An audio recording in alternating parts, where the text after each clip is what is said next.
أعوذ بالله من الشيطان الرجيم. بسم الله الرحمن الرحيم.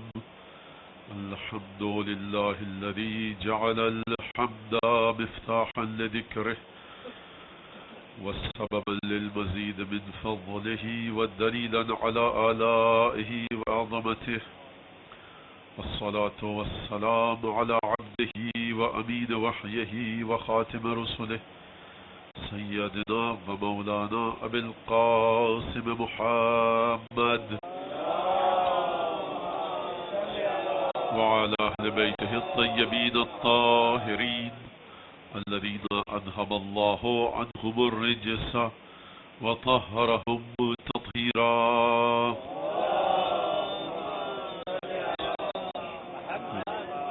واللعن الدائم على أعدائهم أجمعين.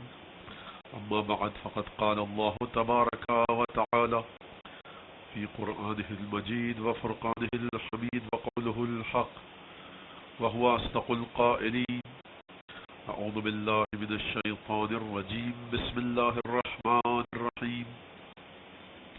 ألف لام ميم. ذلك الكتاب لا ريب فيه هدى للمتقين الذين يؤمنون بالغيب ويقيمون الصلاة ومما رزقناهم ينفقون. درود بھیجے محمد آل محمد.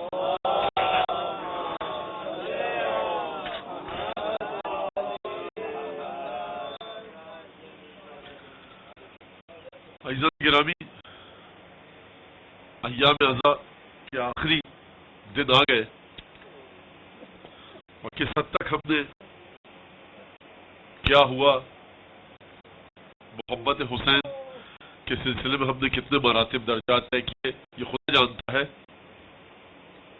لیکن بہرحال اس میں کوئی شک نہیں کہ یہ مجالس ہمارے لیے بہترین ذریعہ ہے علم حاصل کرنے کا.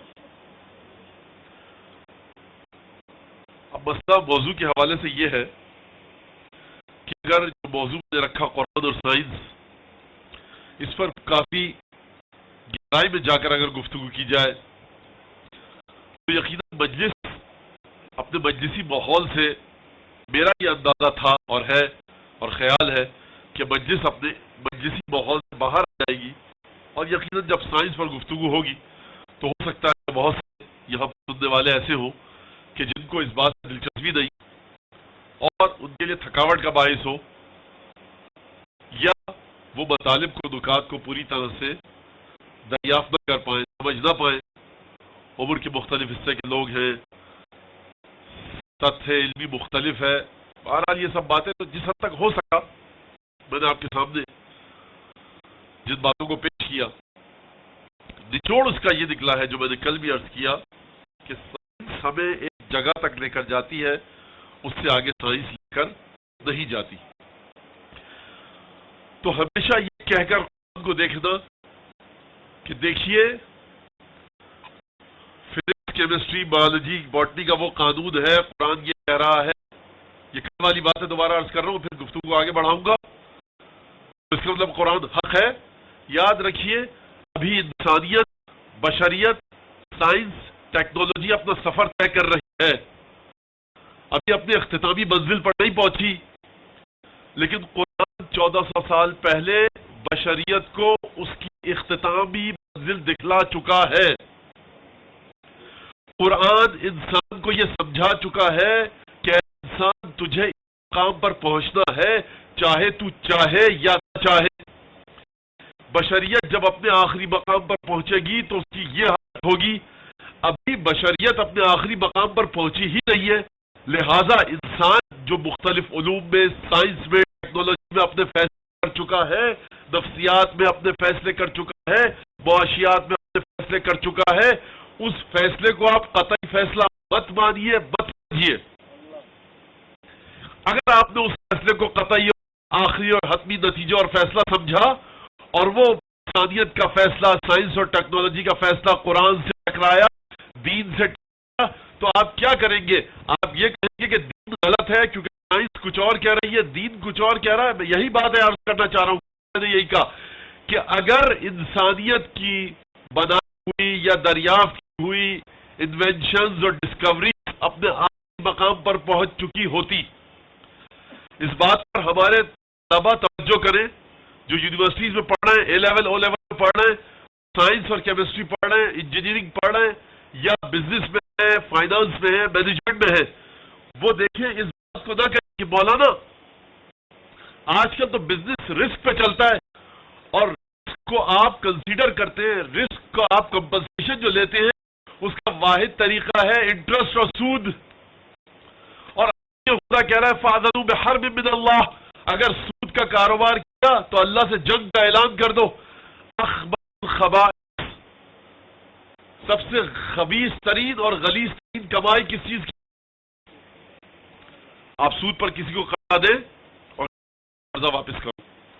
البتہ اسلام نے حل بتائے، اس کے حل توضیح مسائل میں ہے، فقہا سے پوچھیں، لیکن اگر اسلام کے مطابق سود ہے، اس کو آپ کہیں کہ مولانا یہ تو رسک کو دیکھ کر سود کے انٹرسٹ کو، اس کے ریٹ کو رکھتے ہیں، بھائی دیکھیے آپ ابھی تک یہ کہ رسک کا ہم مقابلہ کرتے ہیں انٹرسٹ ریٹ کو رکھ کر۔ آج آپ مجھ سے 10 لاکھ روپے قرضہ لے رہے ہیں، کل 12 لاکھ دینا ہے، یہ رسک کو میں دیکھ رہا ہوں 2 لاکھ جو ہے کہ رسک کا ریٹ ہے میرے۔ تو عزیزان گرامی، جو آپ کا فائنانس پہنچی ہے، جو آپ کا بزنس پہنچا ہے، جو ٹریڈ پہنچا ہے، اکاؤنٹنگ پہنچی ہے، جو بھی آپ چیز کہیں بینکنگ پہنچی ہے، وہ اپنی اس وقت کی اس معلومات، اس نالج کے تحت یہ کہہ رہی ہے کہ سود پر قرضہ لینا ضروری ہے ورنہ بزنس فلاپ ہو جائے گا، دنیا کا کاروبار چل نہیں سکتا۔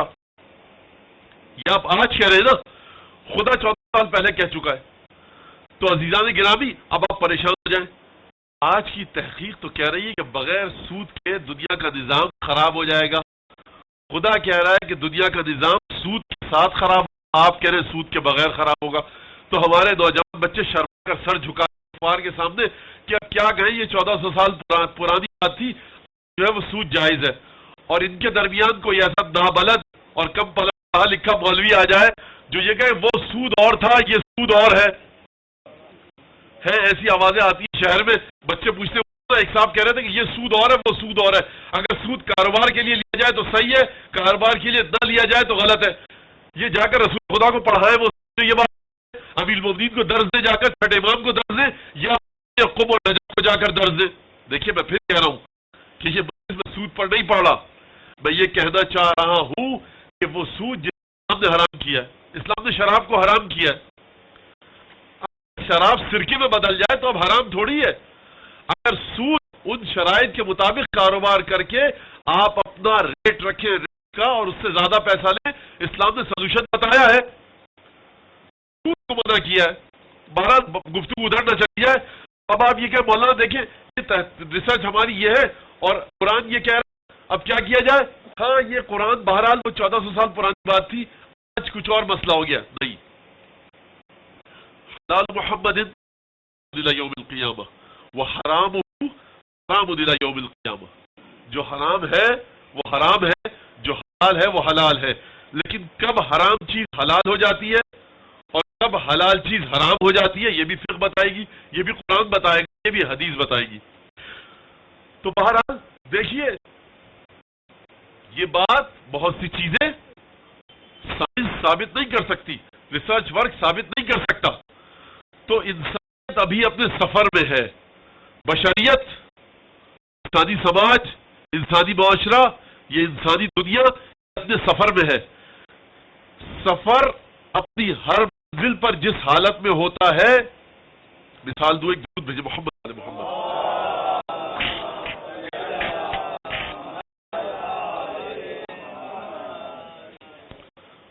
مثال پر غور کیجئے گا اور پھر آگے بڑھاتے ہیں گفتگو کو۔ اچھا، میری گھڑی میں پرابلم یہ آج ہو چکا ہے کہ وہ چلتے چلتے بند ہو جاتی ہے۔ اگر چلتے چلتے بند ہو، سیکنڈ کی سوئی، مجھے سیکنڈ کی سوئی دکھتی نہیں ہے، تو کب تک مجلس چلے گی یہ خدا جانتا ہے۔ تو آپ حضرات سے درخواست ہے کہ جب 3 بج جائیں تو مجھے اشارہ کر دیں آپ قبلہ کہ 3 بج جائیں، تاکہ پھر 3 بجے کے بعد اپنی تقریر کو سمیٹوں۔ تو دیکھیے اس مثال پر توجہ کیجیے گا۔ آپ اپنے بچوں کو لے کر چلیں، آپ نے کہا یہاں ہمیں جانا ہے لاہور، اس کو نہیں پتا لاہور کیا ہے، گاڑی میں گئے آپ، ہر 1-2 گھنٹے بعد آپ اترے آرام کے لیے، کھانے کے لیے، پانی پینے کے لیے، منہ ہاتھ دھونے کے لیے، سانس کے لیے، کبھی گاڑی میں کوئی ضرورت پیش آ گئی گاڑی میں پانی ڈالنے کے لیے، مختلف چیزیں۔ جب آپ کسی چھوٹے سے شہر پر اتریں گے، بچہ کہے گا یہی لاہور ہے کیا؟ آپ کہیں گے نہیں یہ فلاں جگہ ہے. اچھا پھر آپ رکے 2 گھنٹے بعد یہ لاہور ہے، آپ کہیں گے نہیں. اور اگر آپ نے لاہور یا اسلام آباد کی توصیف اور تعریف اس کی خصوصیات بتائی ہو، اس کے ذہن میں ہے، وہ تصویریں دکھائی ہو، تصویر اس کے ذہن میں ہے، ویڈیو دکھائی ہو آپ نے، aerial view, ground view, street view, پتہ نہیں کیا کیا، وہ جو میپ آ رہے ہیں سارے سب آپ نے دکھایا ہے، بچے نے دیکھ لیا سمجھ لیا. اب اگر وہ کسی چھوٹے سے دیہات پہ اترے گا تو وہ پریشان ہوگا، یہ لاہور ہے، تصویر میں تو کچھ اور تھا. پریشان ہو جائے گا، آپ سے شاید سوال نہ کرے لیکن پریشان ہوگا. کب سمجھ میں آئے گا اس کی لاہور؟ جب وہ، یہ اسلام آباد، جب وہ اس شہر میں پہنچ جائے گا. تو دیکھیے جس طرح سے بچہ سفر کے ہر چھوٹے دیہات، گاؤں، شہر کو دیکھ کر پریشان ہو جاتا ہے اور شرم کے بارے اپنے والد سے نہیں پوچھ پاتا کیا یہی لاہور ہے. اگر یہ لاہور ہے تو تصویر کچھ اور تھی، شہر کچھ اور ہے. اسی طرح سے ہم، آپ، بشریت، بنی نوع انسان، یہ ہیومن بینگ، یہ انسانی نسل اپنے سفر کے دوران ہے. جب بشریت کی تاریخ چلی، آگے بڑھی، تو کبھی اس نے پہیہ ایجاد کیا، اور اس وقت آسمانی کتابوں میں جو باتیں آئی تھی، کہاں پہیے کی ایجاد اور کہاں ریڈیو، ٹیلی ویژن، فیکس، موبائل، انٹرنیٹ. انسانیت کو اگر آپ بتاتے، اگر یہ روایت آتی کہ جب امام زمانہ ظہور کریں گے تو امام کے ساتھیوں کے پاس ایسی طاقت ہوگی کہ دنیا کے جس کونے میں امام کے فیصلے سے باخبر ہو جائیں گے، تو بچہ پریشان ہوتا. لیکن آج موبائل کے باوجود، موبائل ایجاد ہونے کے باوجود، یہ بات اس کی سمجھ میں بہت آسانی سے آ جائے گی کہ دنیا کے جس کونے میں بھی کوئی ہو، اسے کیسے دنیا کے دوسرے کونے کی خبر پتہ لگ جاتی ہے. لیکن رک جائیے، آگے مت بڑھیے گا، گمراہ آئیے. میں یہ نہیں کہنا چاہ رہا کہ امام زمانہ کا ارتباط اور کمیونیکیشن اپنے اصحاب سے موبائل فون کے ذریعے ہوگا، یہ میں نہیں کہنا چاہ رہا، اور نہ مجھے کہنے کا حق ہے.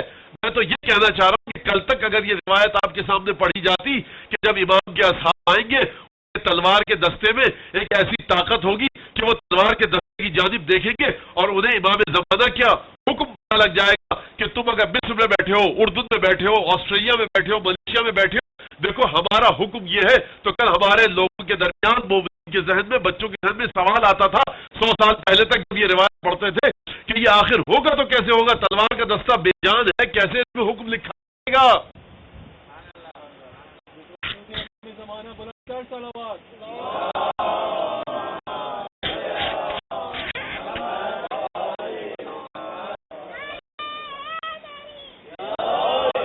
لیکن آج تلوار کے دستے کے جتنا موبائل سیٹ جب آ چکا تو آپ کی سمجھ میں آ جاتا ہے کہ دنیا کے ایک کونے سے دوسرے کونے تک اطلاع کیسے جاتی ہے.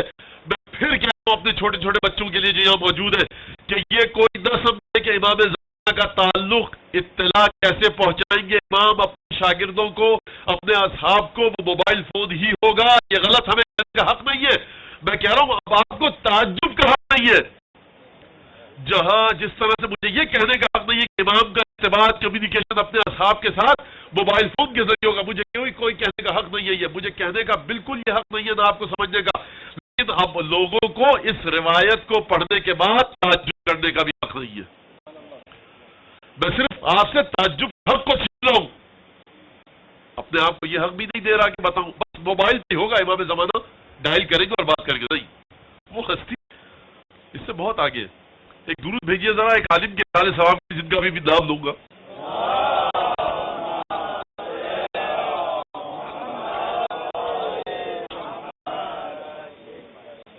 ابو الحسن حافظیان 34 سال پہلے ان کا انتقال ہو گیا، یا 35 سال پہلے. جب مشہد میں آپ جائیں گے تو شیخ بہائی کی قبر سے جب آپ ذریعہ مطہر کی طرف جائیں گے، 8ویں امام کی، تو قبر مطہر سے پہلے دائیں ہاتھ پہ کمرہ ہے جہاں پر نظر وغیرہ کے پیسے مومنین جا کر دیتے. اس کمرے میں ان کی قبر ہے، بڑی سی تصویر لگی ہے، سید ابو الحسن حافظیان. وہ ایک دفعہ اپنے شاگردوں کے ساتھ بیٹھے تھے، گفتگو ہوئی کہ جب امام آئیں گے تو یہ راکٹ، ہوائی جہاز، بندوقیں، تو پھر ان کا مقابلہ کیسے کریں گے؟ امام جہاں بھی ہوں گے، اگر دشمن نے ایک بم گرا دیا تو کیا ہوگا؟ ابو الحسن حافظیان مرحوم نے اپنے نوکر کو بتایا، کہا یہ کیل لو، کیل، اس پر دعا پڑھی نہیں پڑھی، کیا کیا مجھے نہیں پتا، کہا یہ سامنے جو سڑک کھڑکی سے نظر آ رہی ہے جا کر سڑک میں ٹھوک کر آ جاؤ. نوکر گیا, ہتھوڑی لے کر ٹھوک کر کیل کو سڑک میں ٹھوک کر آ گیا. شاگردوں کو, دوستوں کو, جو وہاں لوگ موجود تھے متقدین کو بلایا, کہا ذرا دیکھو دائیں طرف سے آنے والی گاڑیاں جو بائیں طرف جا رہی تھی اور بائیں طرف سے آنے والی گاڑیاں جو دائیں طرف جا رہی تھی, ساری گاڑیاں اس مقام پر آ کر بند ہو گئی. کوئی بھی گاڑی اس کیل کو عبور نہیں کر پا رہی جہاں کیل ٹھکی ہوئی تھی. گاڑیاں بند ہو گئی, لوگ چابیاں گھما رہے, گاڑی سٹارٹ نہیں ہو رہی. نوکر سے کہا جا کر کیل اکھاڑ کے لے آؤ. کیل اکھاڑ کر نوکر لایا, گاڑیاں دوبارہ سٹارٹ ہوئی. نہ گاڑی والوں کو پتہ لگا بند کیوں ہوئی تھی, نہ یہ سمجھ میں آیا کہ گاڑی سٹارٹ کیسے ہو گئی. جب نوکر کیل لے کر آ گیا, سب کمرے میں بیٹھ گئے. کہا میں ابو الحسن حافظیان, سید ابو الحسن حافظیان, میری اوقات امام کے قدموں کی مٹی کے برابر بھی نہیں ہے. مجھ میں اتنی طاقت ہے کہ کیل ٹھوک دوں تو گاڑی آگے نہ بڑھ سکے. تو سوچو وہ ہستی کہ جس کی جنبش ابرو کے تحت کائنات کا نظام چل رہا ہے, اس کی کیا طاقت ہوگی.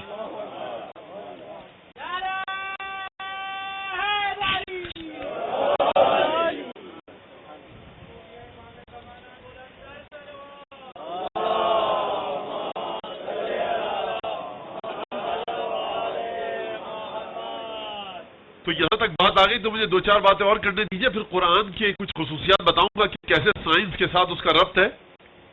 دیکھیے, ہم نے اکثر یہ بات ہوتی ہے کہ امام کے ظہور کی نشانیاں کیا ہیں, امام آئیں گے تو کیا ہوگا, کیا نہیں ہوگا.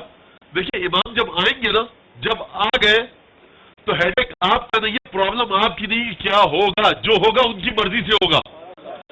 ابھی آپ کو امام کی مرضی پر چلنا ہے. اگر آپ اس وقت امام کی مرضی پر چلیں گے تو پھر وہاں جو ہوگا اس سے آپ کو کوئی ڈر نہیں ہونا چاہیے. ہم جب بہت نوجوانی کا عالم تھا, 87-88 کی بات ہے یا 89 کی, کہ 1992 میں دنیا ختم ہو جائے گی, کھلبلی مچ گئی, اخبار میں سرخیاں. پھر آیا 1999 میں, پھر آیا 2006 میں, پھر آیا 2012 میں. اچھا, لوگ پریشان, قیامت آنے والی ہے, قیامت آنے والی ہے. حضور دنیا ڈرتی ہے, قیامت سے ڈرا کرے. آپ لوگوں کو تو قیامت کا انتظار کرنا چاہیے بے چینی کے ساتھ. یہی تو فرق ہے فرش اعضاء پر بیٹھنے والے میں اور فرش اعضاء پر نہ آنے والے میں, کہ فرش اعضاء پر بیٹھنے والا قیامت کا منتظر ہے اور فرش اعضاء پر نہ آنے والا قیامت سے بھاگ رہا ہے. کیوں مولانا؟ آپ سمجھ جائیں گے قیامت 2012 میں آنے والی ہے. اس کا مطلب یہ ہے کہ ہمارے امام کا ظہور 2012 سے پہلے ہو جائے گا. قیامت کی تو آپ کو خوشی منانی چاہیے نہ کہ غم. ایک درود بھیجے محمد علی محمد کو.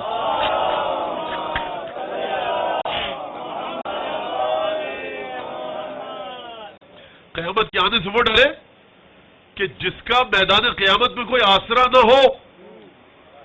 عزیزان گرامی, اکثر لوگ یہ پوچھتے ہیں آ کر کہ مولانا کوئی دعا, کوئی عمل, امام کو خواب میں دیکھ لیں, زری پہ جائیں امام کو خواب میں دیکھ لیں, امام کو وہاں دیکھ لیں. اور یہ ہمارے علماء نے مثال دی ہے کہ دیکھیے, سید الشہداء کو شمر نے بھی دیکھا ہے, سید الشہداء کو پسر سعد نے بھی دیکھا ہے, عبید اللہ ابن زیاد نے بھی دیکھا ہے. ہم گفتگو کر لیں مولانا امام سے کوئی ایسا طریقہ بتائیے. عبید اللہ ابن زیاد نے جناب زینب سے گفتگو کی ہے, یزید نے جناب زینب سے گفتگو کی ہے, سید سجاد سے گفتگو کی ہے.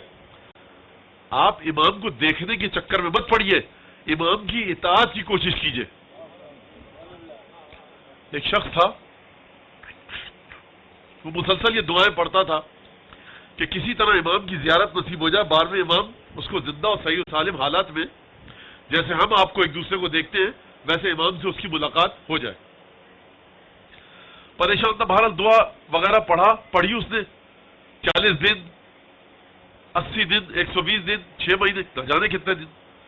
اس کو ایک دفعہ پیغام ملا کہ اگر تم امام سے ملنا چاہتے ہو تو امام فلاں بازار میں, اب یہاں کراچی میں بھی ایسا ہے, پہلے بھی ایسا ہوتا تھا, ایک بازار ہوتا تھا تالے بنانے والوں کا, ایک بازار ہوتا تھا برتن بنانے والوں کا, ایک بازار ہوتا تھا زیورات بنانے والوں کا. آج کل بھی ایسا ہی ہے.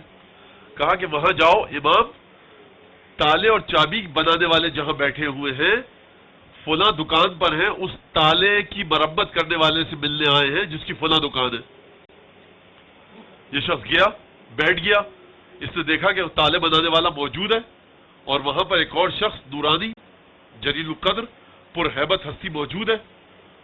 اب یہ کچھ بول نہیں پا رہا، منظر کو دیکھ رہا ہے، بول نہیں پا رہا. اچھا ہوتا ہے ایسا، جب امام سے ملاقات ہوتی ہے تو کبھی امام اجازت دیتے ہیں کہ ان سے گفتگو کی جائے، کبھی اجازت نہیں دیتے. کبھی یہ اجازت ملتی ہے کہ آپ کا ذہن سمجھ لے کہ یہ امام ہے، اور کبھی امام جب چلے جاتے ہیں تب آپ کے ذہن کو یہ احساس ہوتا ہے کہ یہ امام ہے. یہ امام کی اجازت پر ڈیپینڈ کرتا ہے، ہماری مرضی پر ڈیپینڈ نہیں کرتا. اور یہ اجازت زبانی نہیں ہوتی، آپ کی ذات میں جا کر امام اس اجازت کو دیتے ہیں. یہ بیٹھا ہوا شخص امام کو دیکھ رہا ہے، زبان بند، تالے والے کو دیکھ رہا ہے، بیٹھا ہوا ہے.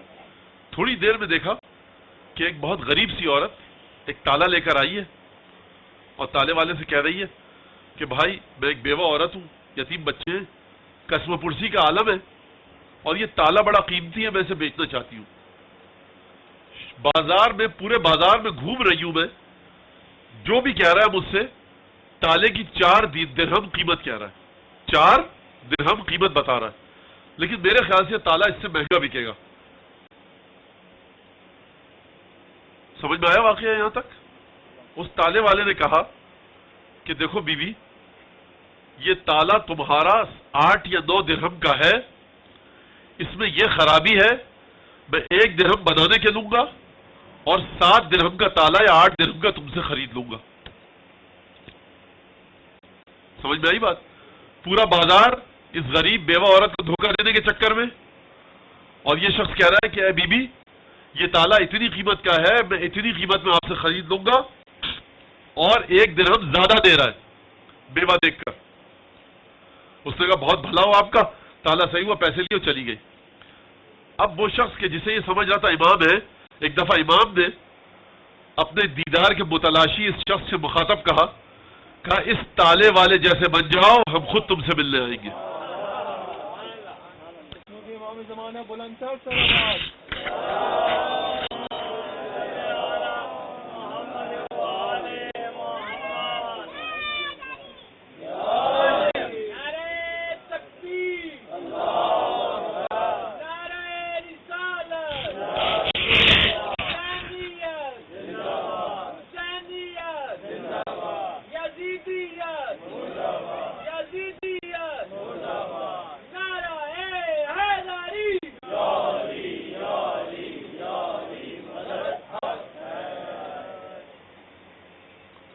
تو ہمارے معاشرے میں یہ سلسلہ ہونا چاہیے. اور یاد رکھیے کہ امام زمانہ امامے اور داڑھی اور مونچھوں کو نہیں دیکھتے کہ آیت اللہ العظمیٰ ہے، بڑی سی داڑھی ہے، نورانی چہرہ ہے، یقیناً تو ان کے پاس آئیں گے. نہیں، امام کے اپنے معیار ہیں، امام کا اپنا پیمانہ ہے. ہاں، کوئی یہ نہ سمجھے کہ مولانا نے کہہ دیا امامے کو داڑھی مونچھوں کو نہیں دیکھتے تو جو اب ہمیں کام کرنا ہے کریں. امام بس امام بھائی، امام اسی حرام سے پرہیز، واجبات کو انجام دیجئے، اپنی ذمہ داری کو ادا کریں. آپ کی ذمہ داری الگ ہے، میری ذمہ داری الگ ہے، ڈاکٹر کی ذمہ داری الگ ہے، لیکن جب ان کے اعمال امام کے پاس جاتے ہیں تو اس میں کوئی فرق نہیں ہوتا. موچی جو جوتے میں ٹانکا لگا رہا ہے، اگر ایمانداری سے ٹانکا لگائے، اور وہ سرجن جو ایک آپریشن کے 10 لاکھ لے رہا ہے اگر بے ایمانی سے ٹانکا لگائے تو اس کا عمل امام کے پاس نہیں پہنچے گا، موچی کا عمل امام کے پاس پہنچے گا.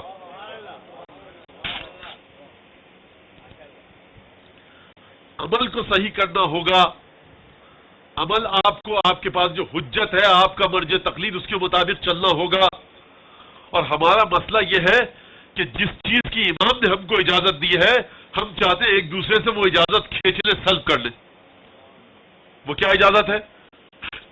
خود امام نے کہا کہ بھئی تم جس مرجع تقلید کو سمجھتے ہو، اب یہ حدیثوں کا نچوڑ بتا رہا ہوں کہ تم جس مرجع تقلید کو سمجھتے ہو اس کی تقلید کرو، اس کے پیچھے چلو. نہیں، اب کراچی میں بیٹھ کر بحث ہو رہی ہے کہ آپ فلاں کی تقلید کیوں کرتے ہیں، وہ کہہ رہا ہے آپ فلاں کی تقلید کیوں کرتے ہیں. وہ کہہ رہا ہے بھائی میرے مجتہد نے یہ چیز حلال کری ہے، میرے مجتہد نے یہ چیز حرام کری ہے. حلال والا چاہتا ہے کہ آپ اس کے مرجع تقلید کی بات مانیں، حرام والا چاہتا ہے کہ آپ اس کے مرجع تقلید کی بات مانیں. میرے بھائی، ان شیعوں کو امام سے اجازت ملی ہے کہ اپنے اپنے مرجع تقلید کے پیچھے چلو. جس چیز کی اجازت امام نے دی آپ وہ کیوں چھیننا چاہتے ہیں؟ امام کو زیادہ عقل تھی، آپ کو زیادہ عقل ہے. جو کام کرنا ہے کیجئے، لیکن خدا کے لیے آپس میں بحث مت کیجئے. بحث کر کے آپ کسی نتیجے تک نہیں پہنچ سکتے. گفتگو کے ذریعے مسئلے کو حل کیجئے، لیکن بحث و مباحثہ، تکرار، جدل، کٹ حجتی، مقراطیت، اس کو چھوڑیے. یہ دل میں نفرت لاتا ہے، یہ دل میں کینہ لاتا ہے، یہ دل میں بغض لاتا ہے، اور اس سے مومنین کے درمیان رابطے کمزور ہو جاتے ہیں. بات کہاں؟ صلوات بھیجے محمد آل محمد.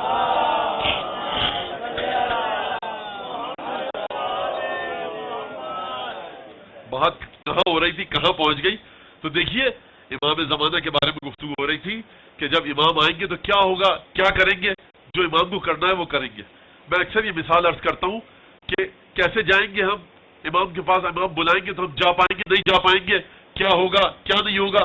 دیکھیے یاد رکھیے، اگر آپ کی ذات میں ابو ذر غفاری کی طرح کا کوئی نور ہے، کی طرح کا کوئی نور ہے، آپ کی ذات میں سلمان فارسی سے ملتی جلتی کوئی چیز ہے، اگر آپ کی ذات میں عمار یاسر سے ملتی جلتی کوئی چیز ہے، اگر آپ کی ذات میں حر ابن یزید ریاحی سے ملتی جلتی کوئی چیز ہے، تو جیسے ہی آپ امام کے سامنے جائیں گے امام آپ کو خود بخود کھینچیں گے.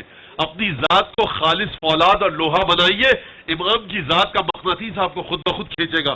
جب تک آپ کی ذات میں ناخالصی رہے گی، آلودگی رہے گی، ملاوٹ رہے گی، امام کی شخصیت کا مقناطیس آپ کو نہیں کھینچ سکتا.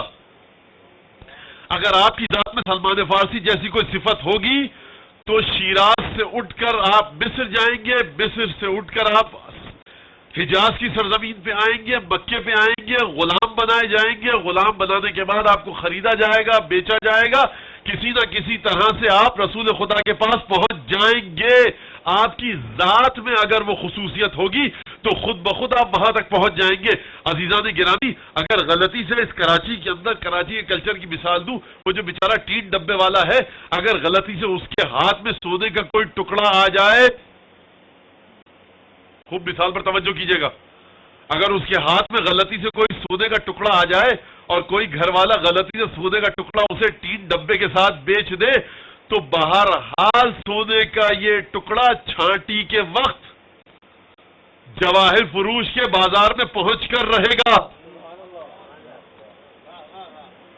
یاد رکھیے اس مثال کو، اپنے آپ کو جوہر بنائیے، اپنے آپ کو خالص سونا بنائیے. خالص سونا کیسے بن سکتا ہے؟ کیسے بنے گا خالص سونا؟ سوال ہے یہ، کس طرح سے بنے گا؟ ان حبنا اہل البیت، ہم اہل بیت کی محبت پاک کرتی ہے. اہل بیت کی محبت پاک کرتی ہے. کس حد تک پاک کرتی ہے؟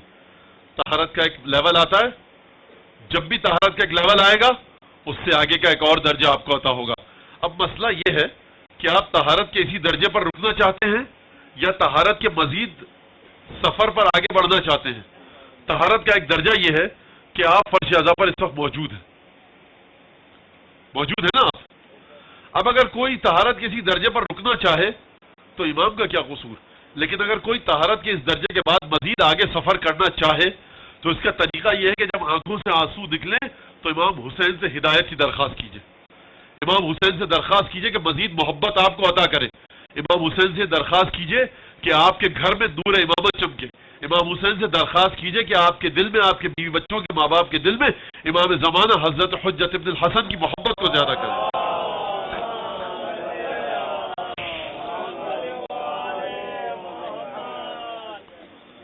ایک دفعہ اور درود بھیجیے بلند آواز سے محمد علیہ.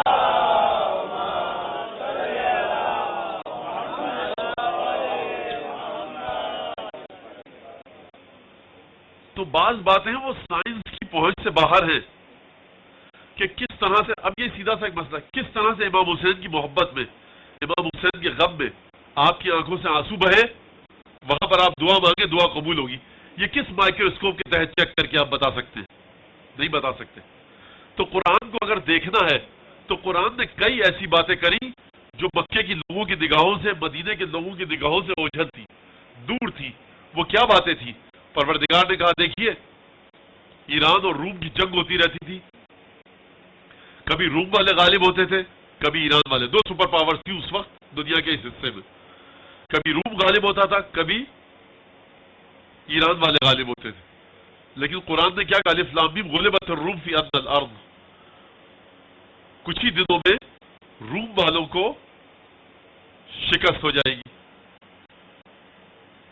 تو یہ ایک ایسی غیبی خبر تھی کہ جس کے بعد لوگوں کو یہ سمجھ میں آیا جب یہ خبر واقع ہوئی کہ روم والوں کو جنگ میں ان کا یہ حال ہوگا کہ جس خبر تک لوگ نہیں پہنچ سکتے تھے۔ لوگوں نے دیکھا، جو لوگ اس بات کا انتظار کر رہے تھے کہ یہ کب خبر سامنے آئے گی، ان کو پروردگار نے دلیل دے دی، دیکھو وہ رسول خدا کہ جس نے کسی سے کوئی علم حاصل نہیں کیا ہے، اس کو اتنا علم آ گیا اس وحی کے ذریعے کہ وہ یہ خبر دے رہا ہے۔ ایک شخص آیا، یمن سے ایک وفد آیا رسول خدا کے پاس، اور رسول خدا کے پاس آنے کے بعد بیٹھے اور گفتگو شروع کی۔ اس میں سے ایک شخص ایسا تھا کہ رسول خدا سے بہت زیادہ بدتمیزی کر رہا تھا، بے ادبی کر رہا تھا۔ بلند آواز سے ایک درود بھیجیں۔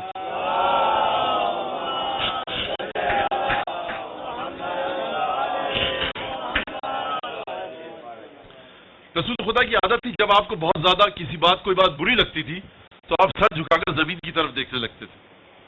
رسول خدا نے سر جھکایا، وہ اطرقا الی الارض، زمین کی طرف دیکھنے لگے، یہاں تک کہ آپ کے چہرے پر پسینہ نمودار ہوا اور آپ کو جلال آنے لگا، اور نزدیک تھا کہ رسول خدا اس شخص کو حد سے آگے بڑھ جانے کی کوئی سزا دے۔ رسول ہے نا، کائنات کا انتظام ہاتھوں میں، اشارہ کرے، ارادہ کرے، ختم، بات ختم۔ رسول کو زبان سے کوئی لفظ کہنے کی ضرورت نہیں ہے، آنکھوں کا اشارہ بہت دور کی بات ہے، دل میں ارادہ ہو بات ختم ہو جائے گی۔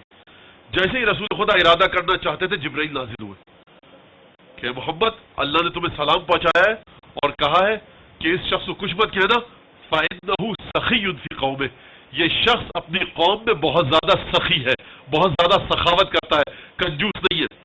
رسول خدا نے سر اٹھایا اور کہا کہ اگر جبرائیل نے مجھے آ کر یہ اطلاع نہ دی ہوتی تو لَجَعَلْتُكَ حَدِيثًا فِي قَوْمِكَ، اے شخص، اگر جبرائیل نے مجھ سے آ کر ابھی یہ نہ کہا ہوتا کہ تو بہت بڑا سخی ہے اور اپنی قوم والوں کی بڑی مدد کرتا ہے، تو میں تیرا وہ حشر کرتا کہ لوگ تیری داستانیں ایک دوسرے کو سناتے۔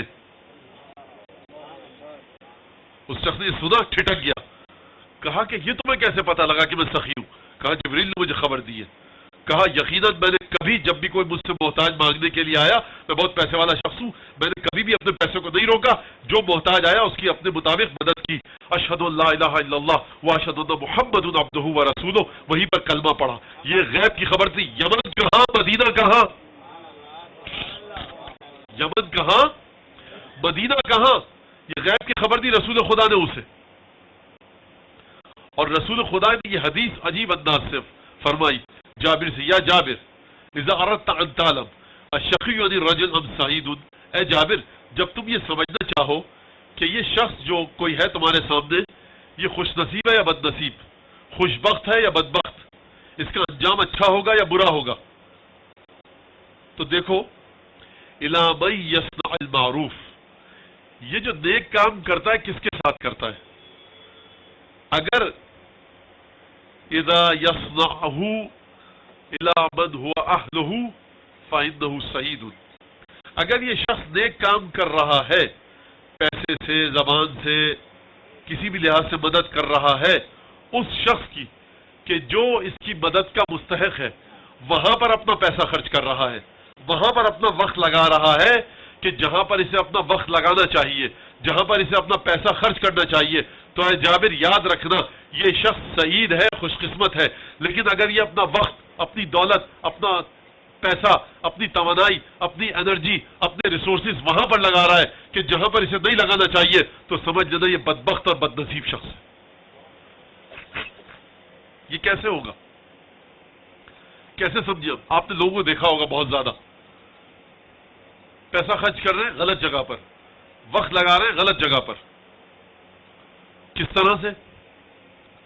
مثال کے طور پر مثال دوں نوجوانوں کے لیے، 5 دن اگر کرکٹ کا میچ آ رہا ہے، آپ دیکھیے، بے شک جا کر میچ دیکھیے، پورے کے پورے 5 دن ٹی وی کے سامنے سے نوجوان بہت سے ایسے ہوتے ہیں جو ہٹتے نہیں ہیں، لیکن اگر ان سے یہ کہہ دیا جائے کہ 15 منٹ آپ روز قرآن پڑھیے اور امام زمانوں کو ہدیہ دیجئے، نہیں کر بولا ٹائم نہیں ملتا، وقت ایسا مشکل ہے، پڑھنا ہوتا ہے، جانا ہوتا ہے، کالج سے آنا ہوتا ہے. میرے بھائی اگر کالج سے آنا ہوتا ہے تو آپ کے پاس 15 منٹ قرآن پڑھنے کے لیے نہیں ہے، امام کو ہدیہ کرنے کے لیے، لیکن آپ کے پاس 5 دن ہے پورے کرکٹ میچ ٹی وی پر سامنے بیٹھ کر دیکھنے کے لیے.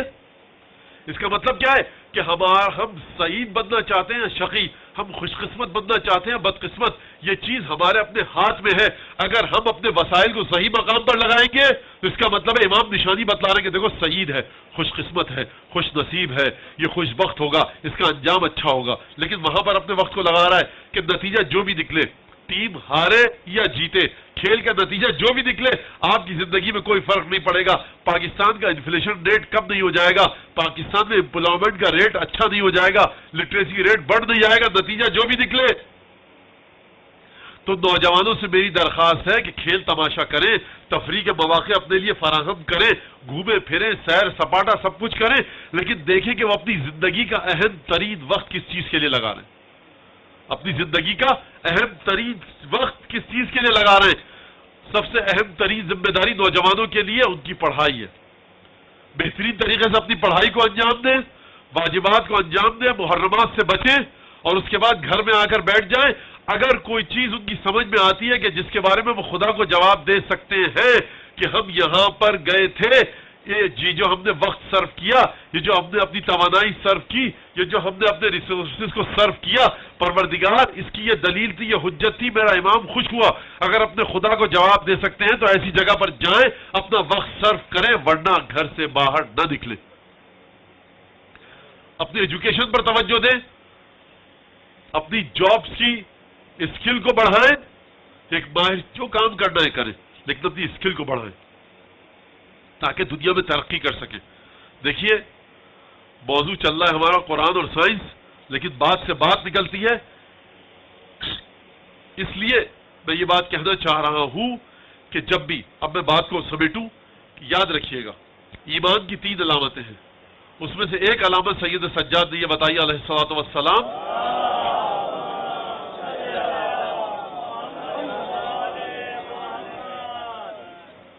ترکہ ما لا یعنی ہے. مومن وہ چیز چھوڑ دیتا ہے جس کی اسے کوئی ضرورت نہیں ہے. آپ ٹی وی پر جا کر بیٹھے دیکھیں، ایک ٹاک شو، دوسرا ٹاک شو، تیسرا ٹاک شو، پولیٹیکل، ریلیجیس، اکنومیکل، فلاں فلاں فلاں سب چیزیں آ رہی ہیں. ایک کے بعد ایک ٹاک شو دیکھیں اور دلچسپی ہے، رازوں پر سے پردہ اٹھ رہا ہے، کراس کوشچننگ ہو رہی ہے، بڑا کمپیئر جو وہ ہارڈ ٹائم دے رہا ہے اپنے مہمان کو اور بہت ٹیڑھے میڑھے سوال کر رہا ہے، آپ کو لطف آ رہا ہے. لیکن میرے بھائی فلاں سیاسی پارٹی یا فلاں سیاسی پارٹی یا فلاں سیاسی پارٹی کو اگر وہ ذلیل کر دے ٹی وی پر، تو کیا آپ کو بی ای کی ڈگری مل جائے گی؟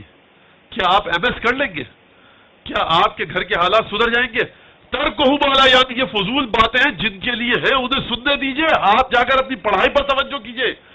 جب تک آپ اپنے وقت کو، اپنے ریسورسز کو اس جگہ پر نہیں لگائیں گے جہاں پر خدا نے لگانے کا حکم دیا ہے، یاد رکھیے غیب پر سے آپ کا ایمان کمزور ہوتا رہے گا. یہ کیا بات کی مولانا؟ یہ کیا بات کی آپ نے؟ ٹاک شو دیکھنے سے غیب پر ایمان کمزور کیسے ہوگا؟ مولانا نے کیا کہا؟ مومن کی علامت ہے، ایمان رکھنے والے کی علامت ہے، ترکہ ما لا یعنی، وہ چھوڑ دیتا ہے اس چیز کو جس کی اسے ضرورت نہیں. یعنی اگر آپ ہر چیز اس چیز میں داخل ہوں گے جس کی آپ کو ضرورت نہیں ہے تو آہستہ آہستہ آپ کے دل کا نور کم ہو جائے گا. دل کا جب نور کم ہوگا تو جب نور کم ہوگا یہاں اندھیرا اور تاریکی آئے گی. سب سے پہلی چیز جو دل کے ساتھ ہوگی وہ یہ کہ غیب پر سے ایمان کمزور ہو جائے گا. میں نے کیا کہا تھا؟ میں نے کہا تھا پروردگار اللہم انی آمنت بمحمد صلی اللہ علیہ وآلہ وسلم،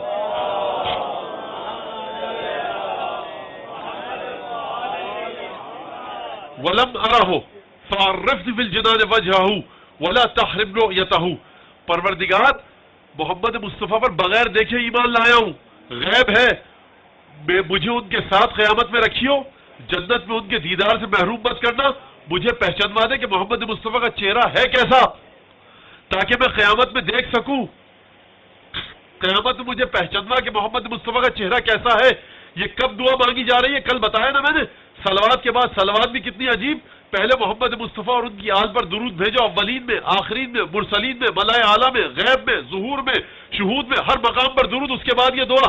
اس کا مطلب یہ ہے کہ محمد و آل محمد سے رابطہ رکھنا ہے تو غیب سے رابطے کو مضبوط کرنا ہوگا، ایمان کو مضبوط کرنا ہوگا۔ ایمان کمزور ہوا، محمد و آل محمد سے رابطہ کمزور ہوا۔ محمد و آل محمد سے رابطے کو کیسے مضبوط کیا جائے؟ جو چیز آپ کے کام کی نہیں ہے اسے چھوڑ دیجئے، بحث ہو رہی ہے اسے چھوڑ دیجئے۔ اور یہاں میں اذاں ہے، یہ بڑا ہاٹ ٹاپک ہے، ہر آدمی آ کر سوال کر رہا ہے، مولانا ان کو سمجھائیے یہ قمع لگاتے ہیں۔ دوسرا آتا ہے کہتا مولانا اس کو سمجھائیے یہ زنجیر کا ماتم کرتا ہے۔ ایک اور نوجوان آتا ہے کہتا مولانا ان کو سمجھائیے زنجیر کا ماتم نہیں کرتے۔ تو ایک مولانا نندی سی جان یہی سمجھاتے پھریں، ایک کہہ رہا ہے مولانا دیکھیے قمع نہیں لگانی چاہیے، ایک کہتا ہے زنجیر لگانی چاہیے، ایک کہتا ہے نہیں لگانی چاہیے۔ ارے میرے بھائی کیوں جھگڑا کر رہے ہیں آپ؟ یہ فقہا کا کام ہے، فقہا کو طے کرنے دیجئے، آپ اپنی حجت کے لحاظ سے چلیے۔ جو زنجیر لگا رہا ہے اگر وہ جہنم میں جانے پہ تیار ہے فرض کیجئے تو اسے جانے دیجئے، آپ جنت میں چلے جائیے۔ اور اگر کوئی قمع لگا کر سمجھتا ہے کہ جنت میں جا رہا ہوں تو یہ اس کا فیصلہ ہے، پروردگار نے اگر آزاد چھوڑا ہے، ہر شخص کو اختیار ہے اچھے اور برے کام کا۔ اگر کوئی شخص قمع اور زنجیر کو اچھا سمجھ رہا ہے تو آپ کو حق نہیں کہ اس کے سر پر ڈنڈا لے کر اس سے اس کام کو رکوائیے، اور اگر کوئی نہیں لگانا چاہ رہا تو آپ کو حق نہیں کہ ڈنڈے کے ذریعے لگوائیں۔ ارے یہ اس حسین کی عزاداری ہے کہ جس نے شب عاشور چراغ بجھا دیا، کہا چھوڑ کر چلے جاؤ۔ کلیئرفیکیشن دے دوں، نہ میں یہاں قمع کی زنجیر کی حمایت کر رہا ہوں اور نہ مخالفت۔ کیوں نہیں کر رہا؟ مولانا ڈر گئے سیاسی بات کی، جی نہیں ڈرا نہیں ہوں، مراجع تقلید کے فتووں میں اختلاف ہے، اس لیے میں آپ کے سامنے کوئی حتمی نتیجہ پیش نہیں کر سکتا، نہ یہاں کوئی میری تقلید کرتا ہے اور نہ میری توضیح المسائل ہے۔ جو جس کی تقلید کے مطابق چلتا ہے اس سے فتویٰ پوچھے جا کر۔ یہ مسئلے کو ایشو بنانے کی کیا عادت ہو گئی ہے ہماری قوم میں، ہر چیز کو ایشو بنانا، ہر چیز کو ایشو بنانا۔ عزیزان گرامی، دنیا میں دسیوں مسائل ایسے پڑے ہیں، ہر آدمی اپنے مرجع تقلید کے مطابق چلے۔ وہ جو بیچارہ زنجیر کا ماتم کر کے آ رہا ہے، اگر اس نے فرض کیجئے غلط کام کیا ہے تب بھی وہ آپ کا عزادار بھائی ہے، اور جو قمع لگا رہے ہیں، زنجیر لگا رہے ہیں، ان کا کوئی ایسا دوست ہے جو زنجیر نہیں لگاتا، قمع نہیں لگاتا، مخالفت کر رہا ہے، تب بھی وہ آپ کا عزادار ہے۔ فرض شہزاد نے آپ کو اکٹھا کر دیا ہے، کیوں تفرقہ ڈالنا ہے؟ مولا عباس کے علم نے آپ کو اکٹھا کر دیا ہے، کیوں تفرقہ ڈالنا ہے؟ کس بات پر اس کا اصرار ہے کہ آپ میرے مرجع تقلید کی بات مانیے؟ خود وہ مرجع تقلید کہتا ہے کہ ہر شخص اپنے مرجع تقلید کے فتوے کے مطابق چل سکتا ہے۔ جو بات امام نے جس کی اجازت دی ہے، جس کی مرجع تقلید اجازت دے رہا ہے، آپ کیوں روکنا چاہ رہے ہیں؟ کس نے حق دیا ہے آپ کو؟ ایشو بنانے کا آپ کو حق کیا ہے؟ آپ اتحاد بین المسلمین کی بات کرتے ہیں اور عزاداروں میں پھوٹ ڈلوا رہے ہیں۔ عزیزان گرامی یاد رکھیے، جو کسی بھی چیز کو ایشو بنائے، جو کسی بھی چیز کو بنیاد بنا کر مومنین میں پھوٹ ڈلوائے، وہ نہ امام حسین کا خیر خواہ ہو سکتا ہے نہ عزاداری کا۔ تو اپنے مرجع تقلید کے فتوے کے مطابق چلیں۔ کیوں؟ کیونکہ اگر آپ نے یہ کام کیا تو ایمان کم ہو جائے گا۔ زیارت جامعہ کے الفاظ کیا ہیں؟ طیبا لخلقنا وطہارتا لانفسنا۔ اے ائمہ معصومین، پروردگار نے آپ کی محبت کو ہمارے اخلاق کے بہتر ہونے کا ذریعہ بنایا، ہمارے کردار کے بہتر ہونے کا ذریعہ بنایا، اور ہماری ذات کو طیب و طاہر ہونے کا ذریعہ بنایا۔ تو اگر ہم فرش اعضاء پر آ کر بیٹھ چکے ہیں، امام کی محبت ہے، اس کا مطلب یہ ہے کہ یہ وسیلہ اور ذریعہ ہے کہ ہم اپنے اخلاق کو سنواریں۔ کیا مطلب؟ مطلب یہ ہے کہ جس دل میں محمد و آل محمد کی محبت ہوگی وہاں پر طہارت ہوگی، وہاں پر طیب و طاہر دل ہوگا، وہاں پر جھگڑا نہیں ہوگا، وہاں پر چیزوں کو ایشو نہیں بنایا جائے گا، وہاں پر انتشار اور اختلاف کی بات نہیں ہوگی۔ ایک درود بھیجیے ذرا محمد و آل محمد۔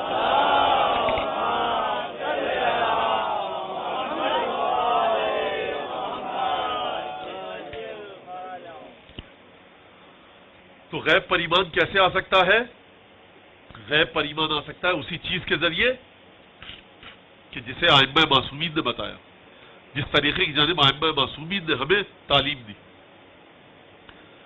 آج ہوائیں چلتی ہیں، سائنس نے ترقی کی، باٹنی نے ترقی کی، بتایا جاتا ہے کہ صاحب خزاں کا موسم آتا ہے، پتے سوکھ جاتے ہیں، پھول سوکھ جاتے ہیں، اور اس کے بعد خزاں میں ہوائیں چلتی ہیں سردیوں سے پہلے، خزاں کے بعد سردی کا موسم، پتجھڑ جسے کہتے ہیں، جاڑے کا موسم، ہوائیں چلتی ہیں، ہوائیں اپنے ساتھ پھولوں کے اور پھلوں کے بیج لے کر اڑاتی ہیں، جس کے بعد ہوا میں پالنز آتے ہیں اور جا کر جنگلوں میں لے کر جاتی ہیں، وہاں ہوائیں گراتی ہیں، جاڑے کی نمی سے یہ کوپل پھوٹتی ہے اور خود بخود قدرتی طریقے سے جنگل پیدا ہوتا ہے۔ یہ آج کی باٹنی نے کہا آپ سے، جہاں تک مجھے پتا یہی کہا۔ قرآن کیا کہہ رہا ہے؟ وَأَرْسَلْنَا الرِّيَاحَ لَوَاقِحَا، ہم نے ہواؤں کو بھیجا تاکہ وہ پالینیشن کا عمل انجام دے سکیں۔ یہ آج کی باٹنی کہہ رہی ہے، وہ 1400 سال پہلے کا قرآن کہہ رہا ہے۔ اب دیکھیے، کوئی عمل اگر مستحب ہے تو ضروری نہیں ہے کہ آپ سائنس میں اس کی وجہ تلاش کیجئے۔ آپ ہاتھ سے کھانا کھائیے، اس کے بعد انگلیاں چاٹیے اپنی، اس سے سیکریشنز ہوتے ہیں اور یہ ہوتا ہے اور وہ ہوتا ہے۔ دیکھیے اسلام نے 1400 سال پہلے کہا تھا کھانا ہضم ہوتا ہے، سیکریشن، سائنس نے ترقی کی، 10 سال بعد بتا دیا کہ کوئی سیکریشنز نہیں ہوتے۔ اب آپ کا استحباب کہاں جائے گا؟ کہاں گیا آپ کا استحباب؟ آپ کہیں گے سوری، معذرت چاہتے ہیں چھٹے امام، اس حدیث کو کاٹ رہے ہیں آپ کی اجازت سے۔ حدیث اپنی جگہ پر اٹل ہے، اگر مستحب ہے تو ہے، سائنس کی اپنی تحقیق ہے، دین کا استحباب اپنی جگہ پر ہے۔ سور کا گوشت کیوں حلال ہے؟ کیونکہ دیکھیے اس میں ایسے کیڑے ہوتے ہیں کہ جس میں یہ ایک چیز ہوتی ہے کہ جاگا ورمز ہوتے ہیں، وہ آنتوں میں جاتے ہیں، آنتوں میں جانے کے بعد فلاں بیماری ہوتی ہے اور فلاں بیماری کے بعد یہ مشکل پیش آ جاتی ہے۔ اچھا اس وجہ سے حرام ہے؟ جی اسی وجہ سے حرام ہے۔ دیکھا آپ نے، ہمارا دین سائنس کے ساتھ ساتھ ہے۔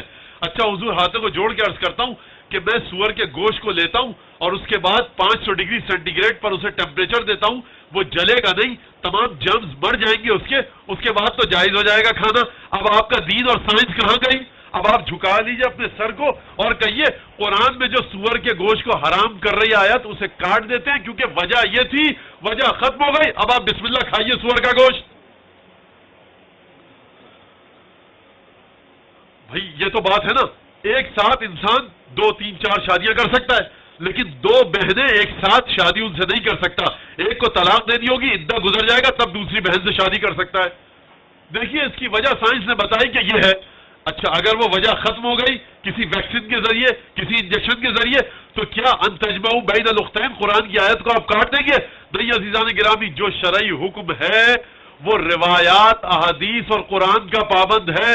سائنس آپ کی جو بھاڑ جھونکتی رہے، اگر سائنس نے کسی بات کو ثابت کر دیا تب بھی حکم اپنی جگہ پر ہے، ثابت نہیں کیا تب بھی حکم اپنی جگہ پر ہے۔ آپ وجوہات، ریزنز، فیکٹر، اس کی جو علتیں ہیں، کازز ہیں، لاکھ آپ نکالتے رہے ہیں، قرآن کا حکم اپنی جگہ پر ہے، اپنی جگہ پر ہے قرآن کا حکم۔ لیکن وہی بات میں نے کری، وَأَرْسَلْنَا الرِّيَاحَ لَوَاقِحَا، ہم نے ہواؤں کو بھیجا، وہ پالینیشن کے عمل کو انجام دیتی ہیں، وہ بیجوں کو لے کر جاتی ہیں اور جنگلات اگاتی ہیں، پھولوں کے بیجوں کو، پھلوں کے بیجوں کو ایک جگہ سے دوسری جگہ لے کر جاتی ہیں اور جا کر زمین میں دفن کرتی ہیں، بارش آتی ہے، نمی آتی ہے، جس کے بعد وہ خود بخود ایک جنگل اگاتا ہے۔ یہ کیسے کیا؟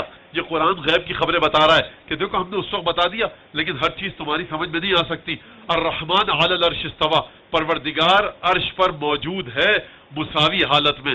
اب آپ کہیں گے کیسے سمجھ میں آئے گا آپ کی یہ بات، کس طرح سے ہو گیا؟ عرش کیا ہے؟ اس کے لیے آپ کو جا کر احادیث کی اور اپنی عقل کی مدد لینی پڑے گی، قرآن کو توجہ سے پڑھنا پڑے گا۔ تو بات پھر وہی گھوم پھر کے آ گئی۔ مسلسل میں 10 دنوں تک 9 دنوں تک یہی سمجھاتا رہوں گا کہ آپ کی سائنس جو ریسرچ کر رہی ہے، ضروری نہیں ہے کہ دین اس کا حامی ہو، جس طرح سے ضروری نہیں ہے کہ دین اس کا مخالف ہو۔ باٹنی نے ایک بات ثابت کر دی کہ صاحب پالینیشن ایسے ہوتا ہے، آپ کے قرآن نے بھی کہہ دیا ایسے ہوتا ہے، ٹھیک ہے آپ نے مان لیا۔ اب آپ وضو کرتے ہیں، وضو کے بعد بلڈ پریشر آپ کا کم ہو جاتا ہے، کیونکہ جب آپ یہاں پر پانی ڈالتے ہیں تو اس سے یہ ہوتا ہے، تو آپ کا بلڈ پریشر کنٹرول میں آ جاتا ہے۔ اگر سائنس نے کل یہ بات غلط ثابت کر دی تب پھر آپ کیا کریں گے؟ کیا وضو کرنا چھوڑ دیں گے؟ ہاں، لیکن ایک جگہ ہے کہ جہاں پر آج کی سائنس کہتی ہے دیکھیے غصے کو کنٹرول کیجئے، لالچ کو کنٹرول کیجئے، تیش کو کنٹرول کیجئے، اسٹریس کو، ٹینشن کو چھوڑ دیجئے، اس سے آپ کا بلڈ پریشر صحیح رہے گا، آپ کو خطرناک امراض نہیں ہوں گے۔ قرآن آج سے کئی سو سال پہلے کہہ چکا ہے لَكَيْ لَا تَأْسَوْا عَلَىٰ مَا فَاتَكُمْ وَلَا تَفْرَحُوا بِمَا آتَاكُمْ. جو چیز تمہارے ہاتھ سے چلی گئی اس پر پیچھے تاب مت کھاؤ، غصہ مت کرو، پریشان مت ہو، اسٹریس اور ٹینشن مت لاؤ. وَلَا تَفْرَحُوا بِمَا آتَاكُمْ. اور جو چیز تمہیں ملی ہے اس پر زیادہ اتراؤ مت. ہر حال میں خدا پر توکل کرو. وَعَلَى اللَّهِ فَلْيَتَوَكَّلِ الْمُتَوَكِّلُونَ فَلْيَتَوَكَّلِ الْمُؤْمِنُونَ. مومنین با ایمان لوگ، توکل کرنے والے لوگ خدا پر توکل کرتے ہیں. اپنی کوشش کرو، نتیجہ خدا پر چھوڑ دو. یہ جو خدا کا تصور ہے، یہ جو توکل کا تصور ہے، یہ آج کی ان بیماریوں سے نجات دیتا ہے کہ جس کو آج کی میڈیکل سائنس کہہ رہی ہے ان بیماریوں سے دور رہیے. تو عزیزان گرامی، ہم سائنس کو اور قرآن کو ساتھ ساتھ لے کر نہیں چل سکتے. کوئی مقام ایسا آئے گا کہ جہاں پر سائنس پیچھے رہ جائے گی، کوئی مقام ایسا آئے گا کہ جہاں پر آپ سمجھیں گے کہ قرآن آپ کا ساتھ نہیں دے رہا، لیکن قرآن کی حقیقت اپنی جگہ پر اٹل ہے. سائنس بشریت کی پیدا کردہ ایک نالج کا نام ہے. سائنس انسانی ذہن کی پیداوار ہے. مولانا یہ بات تو غلط کہی آپ نے، سائنس انسانی ذہن کی پیداوار کیسے؟ سائنس تو نام ہے ریالٹیز کو ڈسکور کرنے کا، انوینشن کو کرنے کا. نیوٹن نے اور آئنسٹائن نے کیا بہاڑ جوگا ہے؟ انہوں نے اتنی بڑی بڑی ایجادات کر لی، کیا ان کے ذہن کی پیداوار تھی؟ نہیں، انہوں نے قوانین کو سمجھا، اس قوانین کو قابو میں لا کر ایجادات کی. انہوں نے کچھ قوانین کو ڈسکور کیا. یا ڈسکوری ہے یا انوینشن ہے، یا سائنٹسٹ ڈسکور کرتا ہے یا انوینٹ کرتا ہے، یا ایجاد کرتا ہے یا کشف اور دریافت کرتا ہے. دونوں صورتوں میں سائنٹسٹ جو قوانین موجود ہیں کبھی ان کو سمجھتا ہے اور تھیوری کے ساتھ آپ کے سامنے پیش کرتا ہے، اسے کہتے ہیں ڈسکوری. اور کبھی وہ ان قوانین کو سمجھ کر قابو کرتا ہے اور قابو کرنے کے بعد کوئی نئی چیز بناتا ہے، اسے کہتے ہیں انوینشن. وہ دونوں صورتوں میں نیچرل لاز کے، نیچرل قوانین کے تابع ہوتا ہے. لیکن دیکھیے جتنا بھی ترقی کر جائے یہ اس کی ایک ریڈنگ ہے، اس کی انٹرپریٹیشن ہے نیچرل ورلڈ سے، جو 200 سال بعد جا کر غلط بھی ثابت ہو سکتی ہے. تو دوبارہ اپنی تقریر کو سمیٹوں اور مصائب کی طرف آؤں کہ دیکھیے انسانیت، بشریت اس وقت سفر کر رہی ہے، تسلسل کے عالم میں ہے. کسی بھی ایجاد کو، کسی بھی اختراع کو، کسی بھی انوینشن کو، کسی بھی ڈسکوری کو یہ مت سمجھ لیجئے گا کہ آپ اسلام آباد پہنچ گئے. مثال یاد ہے نا؟ کسی بھی انوینشن کو، کسی بھی ڈسکوری کو یہ مت سمجھیے گا کہ انسان اپنے آخری مقام پر پہنچ گیا. نہیں، ابھی انسانیت، بشریت سفر میں ہے. سفر میں چلتے ہوئے کئی مقام پر اس انسانیت کو اسٹاپ اوور کرنا ہے، سستانا ہے، سانس لینی ہے، اپنی تھکن دور کرنی ہے. یہ انسانیت ابھی 2015 میں جہاں پر ہے، ابھی اسے کہاں تک جانا ہے ہم اور آپ نہیں جانتے. ہو سکتا ہے سائنس یہاں پر آ کر سستا رہی ہو، اپنی تھکن دور کر رہی ہو. تھکن دور کرنے کا مقام ہے 2015، اس کی آخری منزل نہیں ہے. آخری منزل نہیں ہے. درود بھیجے محمد آل محمد.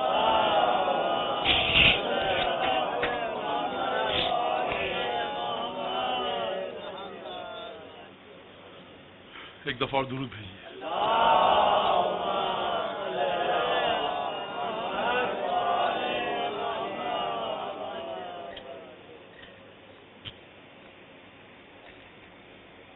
تو مسئلہ یہ ہے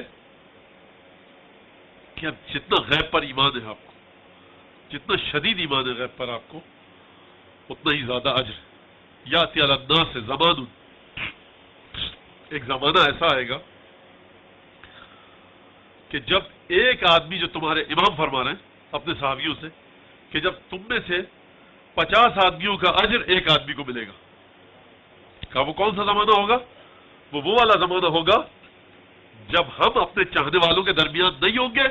ہمارے ماننے والے، ہمارے چاہنے والے بغیر دیکھے ہمارے حکم پر اطاعت کریں گے. تم تو ہمارے سامنے ہو نا.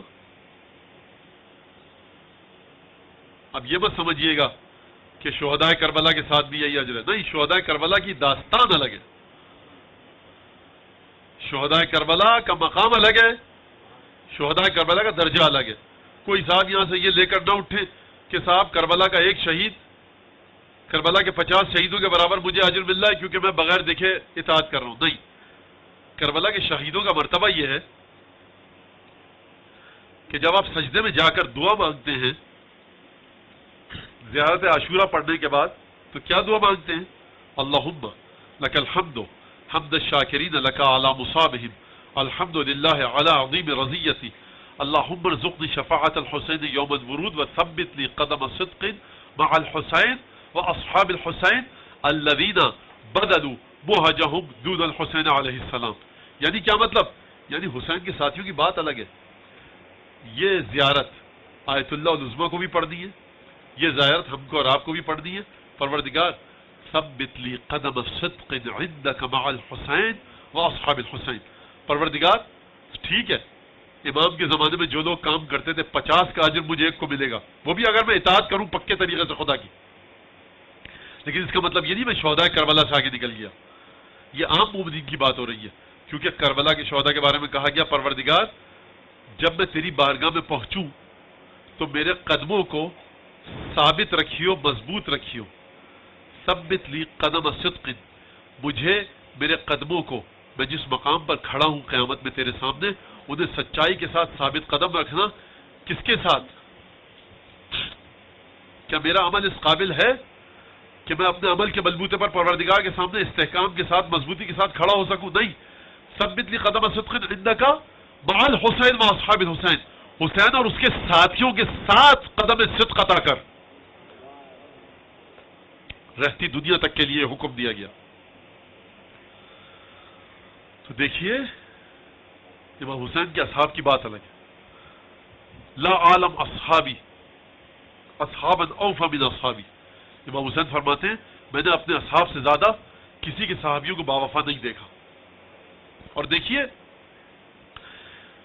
حسین ابن علی کی اطاعت میں، غیبی اطاعت میں، جو ہستی سب سے زیادہ بلند مرتبہ ہے کربلا کے شہداء میں، جو ہمیں حدیثوں میں ملتا ہے، وہ دو ہستیاں حضرت ابو الفضل عباس اور حضرت علی اکبر.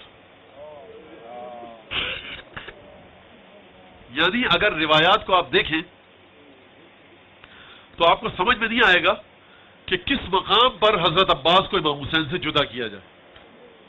عباس نام ہے حسین کی مرضی کا، عباس نام ہے حسین کے ارادے کا. تبھی زیارتوں میں وہ جملے ہیں مولا عباس کے جو آپ پڑھتے ہیں جا کر اور دیکھتے ہیں پروردگار میرے دل کو، میری رائے کو، میرے عقل کو، میری ہوش کو، حواس کو ابو الفضل عباس کے سامنے جھکا دے. یہ ابو الفضل عباس کس مقام پر ہیں کہ میرا دل کو جھکنا چاہیے، میرے نفس کو جھک جانا چاہیے. یہ اس مقام پر ہے ابو الفضل عباس کہ جہاں عباس اور حسین میں کوئی جدائی نہیں. مجھے واقعی خود سمجھ میں نہیں آتا کہ کس طرح سے ابو الفضل عباس کو امامت سے جدا کروں، حسین ابن علی سے جدا کروں.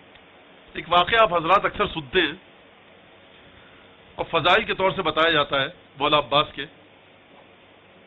کہ شمر امان نامہ لے کر آیا تو صاحب حضرت عباس نے امان نامے کو ٹھکرا دیا.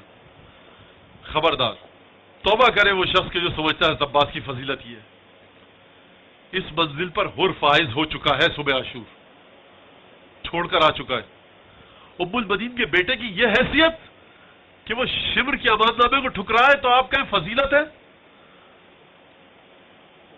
کہاں امیر لشکر حسین اور کہاں شمر؟ اس کی مثال دوں تاکہ مولا عباس کی حیثیت کو مزید آپ کے سامنے واضح کر سکوں.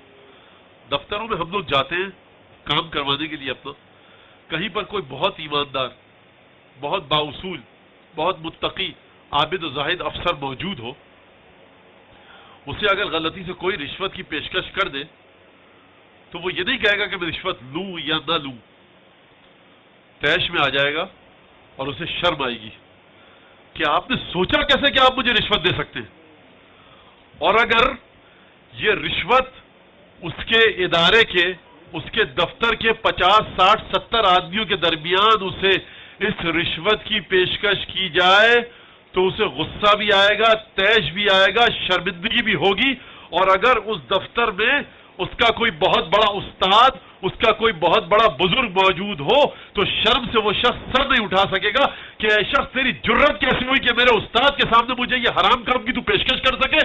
ابو الفضل عباس کے ساتھ یہی ہوا ہے کہ حسین ابن علی موجود، کربلا کے شہداء موجود، قمر بنی ہاشم کے جانثار ساتھی موجود، ابو الفضل عباس کے بھائی موجود، علی ابن ابی طالب کے بیٹے موجود، ابو طالب کے پوتے موجود، اور ان کے سامنے ابو الفضل عباس کو رشوت کی پیشکش کی جائے، طیب و طاہر سردار حسین ابن علی کے علمدار کو یہ کہا جائے کہ ہمارے لشکر میں شامل ہو جاؤ۔ عباس کے لیے پرابلم یہ نہیں ہے کہ میں اس پیشکش کو ٹھکراؤں یا قبول کروں، اس وقت عباس غضب میں اس لیے ہے کہ اے شبر، اے نجس اولاد، اے نجس انسان، تو نے یہ سوچا کیسے کہ عباس کو تو خرید سکتا ہے؟ ارے تو نے یہ عباس کو پیشکش نہیں کی ہے، عباس کی عزت کو تو نے خاک میں ملایا ہے، یہ تو نے عباس کے منہ پر تماچا مارا ہے۔ میں فاطمہ کی بیٹی کو کیا جواب دوں، میں حسین کو کیا جواب دوں کہ جرت کیسے ہوئی عباس کو یہ پیشکش کرنے کی؟ یہ عباس کی فضیلت نہیں ہے، یہ عباس کے لیے ذلت اور شرمندگی کا مقام ہے۔ اسی لیے عباس چپ رہے جب شمر دروازے خیمہ کے پیچھے آیا اور اس نے کہا این بنو اختنا، کہاں ہے ام المؤمنین کے بیٹے، ہم تمہاری امانت نامہ لے کر آئیں۔ عباس نے غضب کے ساتھ سر جھکا دیا، جواب نہیں دیا۔ امام حسین نے کہا عجب ہو وَإِن كَانَ فَاسِقًا، عباس جواب دو، ہے فاسق و فاجر لیکن جواب دو، سوال کر رہا ہے، جواب دو۔ عباس نے کہا لعن اللہ علیک وعلی امیرک وعلی امانک، لعنت ہو تجھ پر، یہ نہیں کہا قبول نہیں کروں گا، کہا لعنت ہو تجھ پر، تیرے امان نامے پر، اور جس نے تجھے بھیجا ہے اس پر لعنت ہو۔ تو مجھے امان دے رہا ہے اور رسول کے بیٹے کے لیے کوئی امان نہیں ہے۔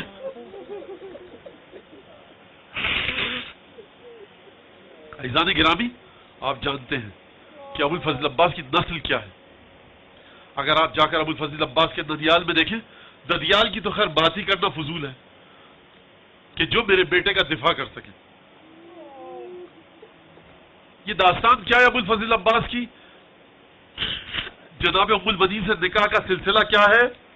یہ تو ظاہری بات ہے جو ہم سمجھ رہے ہیں، یہ وہ ظاہری مرحلہ ہے جو ہم دیکھ رہے ہیں۔ حقیقت اس کی کیا ہے یہ مولا کائنات جانتے ہیں کہ کیوں شادی کی ام المؤمنین سے۔ اور اس کے بعد جا کر شجرہ دیکھیے ددیال کا، جناب ام المؤمنین کا، مولا عباس کا، کئی لوگ ایسے مل جائیں گے کہ جو بہادر ہیں تلوار بازی میں، نیزہ بازی میں، شمشیر زنی میں۔ ابو الفضل عباس کا ددیال معروف، ددیال کی طرف سے شجاعت، ددیال کی طرف سے شجاعت، پھر ایسے ہستی کو علم ملنا چاہیے۔ کربلا میں 3 مرتبہ ایسا ہوا کہ حسین ابن علی کا لشکر جب حملہ کرنے گیا، جب دوستوں نے حملہ کیا، تو جب حسین کا لشکر حملہ کرنے گیا تو 3 مرتبہ ایسا ہوا کہ لشکر حسین کو یزید کے لشکر نے گھیر لیا، لشکر گر گیا، لشکر کے پاس کوئی راستہ نہیں تھا کہ بچ کر اپنی جان دوبارہ مولا حسین کے پاس آ سکے۔ مولا عباس اور مولا حسین خیمہ گاہ پر موجود، ساتھیوں کا لشکر لڑ رہا ہے۔ عجیب جملہ کہا حسین ابن علی نے، کہا بھیا عباس جاؤ لشکر کو چھڑا کر لاؤ۔ آج تک یہ ہوتا تھا کہ لشکر ایک آدمی کو چھڑانے جاتا ہے، کیا بہادری ہے ام المؤمنین کے چاند کی کہ عباس کو بھیجا جا رہا ہے، بھیا عباس لشکر کو چھڑا کر لاؤ۔ بنی ہاشم بہت خوبصورت قبیلہ تھا، یہاں کے نوجوان بہت خوبصورت ہوتے تھے، ان میں ابو الفضل عباس کو کہا جاتا ہے بنی ہاشم کا چاند۔ جناب علی اکبر اور جناب ابو الفضل عباس جب مدینے کی گلیوں سے نکلتے تھے تو لوگ جب ان دونوں شہزادوں کو دیکھتے تھے تو ٹھٹک کر ان کے چہروں کو دیکھنے لگتے تھے۔ یہ لقب ملا ہے قمر بنی ہاشم کا۔ شب عاشور آئی، صبح عاشور آئی، سب سے پہلے حر گیا، حر کا غلام گیا، حر کا بیٹا گیا، ایک ایک کر کے جب انصار اور احبہ جا چکے تب بنی ہاشم کی باری آئی۔ عزیزان گرامی 2 روایتیں یہاں پر ملتی ہیں، اور یہ دوسری روایت جو میں نے پڑھی بڑی عجیب روایت ہے، اور واقعاً ایک عجیب سا احساس ہوتا ہے دل کو یہ پڑھتے ہوئے کہ جو آخری حملہ ہوا ہے یہ مولا عباس اور مولا حسین نے ایک ساتھ کیا ہے۔ اب خیموں میں کوئی مرد جنگ کے لائق بچا نہیں تھا، ایک طرف سے مولا عباس نے حملہ کیا اور ایک طرف سے مولا حسین نے حملہ کیا، اور اس کے بعد مولا عباس اور مولا حسین ایک دوسرے سے بچھڑ گئے اور اس کے بعد شہادت ہوئی۔ دوسری روایت یہ ہے کہ مولا عباس دریا تک پہنچے اور پانی لا رہے تھے، پانی لانے کے دوران واپسی میں شہادت ہوئی۔ یہ دونوں روایتیں میں نے اس لیے بتا دی کہ اگر آپ کوئی دوسری روایت پڑھیں تو آپ پریشان نہیں ہو جائیں. دونوں روایتیں موجود ہیں. مقتل مکرم کے مطابق ایک دفعہ مولا عباس آئے اور کہا مولا فاستأذن العباس اخاہ الحسین. اب حسین کے بھائی عباس نے مرنے کی اجازت مانگی. ایک دفعہ حسین نے جواب دیا مقتل کے مطابق بھیا عباس انت صاحب لوائی، تم تو میرے علمدار ہو. کچھ عجب نہیں کہ عباس نے یہ جواب دیا ہو کہ مولا فأین العسکر، جس فوج کا میں علمدار ہوں وہ لشکر کہاں بچا. عباس نے ایک عجیب جملہ اور کہا مولا یضیق صدری، اب میرا سینہ پھٹا جا رہا ہے. یہ عباس کا سینہ پھٹنے کا سبب کیا ہے؟